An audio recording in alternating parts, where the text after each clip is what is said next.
while we're working on exhaust today, we just want to call a couple things. Here's a Lycoming exhaust stud that came out of the cylinder, and you notice the erosion in the middle right there.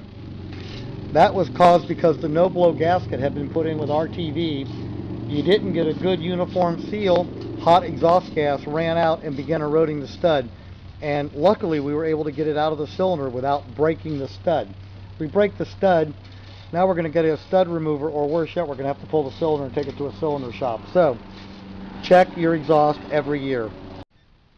Well, good afternoon, ladies and gentlemen. Let's talk a little bit about the bead clamps that are on our Grummans.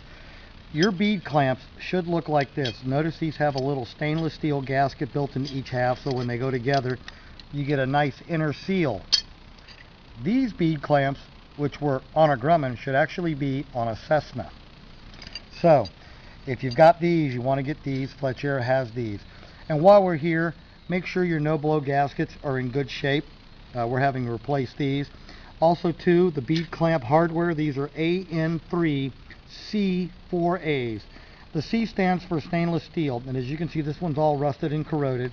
You let them go too long and they'll break coming off, or you'll have to die grind them. A nice good one looks like this. This one's been on about a year. It's still nice, and you can still see the stainless steel sheen, so this one can be reused. But if you've got bad ones, give us a call. We'll get you some new ones. Check your bead clamps. If not, you're leaking gas in your engine compartment, and that's always a bad thing. Just a quick call out on the exhaust system. So thanks for watching our YouTube channel, Grumman Pilots. Directly supports the Grumman Pilots Association, your GPA. Thanks for watching and have fun flying.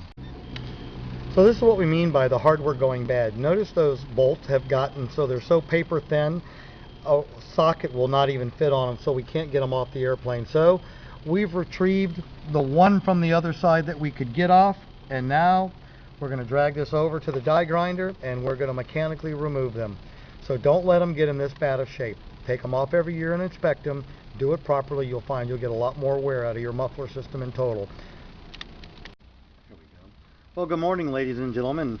Here is an example of a muffler that has failed, and it happened as a series of events. So this is why you need to drop your exhaust system every year, to go ahead and remove the shroud and look.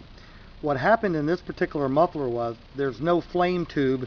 If you look up the exhaust pipe, you wouldn't see a flame tube in there. It's just great, and you think, wow, I'll get better performance. I don't have anything restricting the exhaust gas coming out. But that acts as a heat shield and as a heat sink.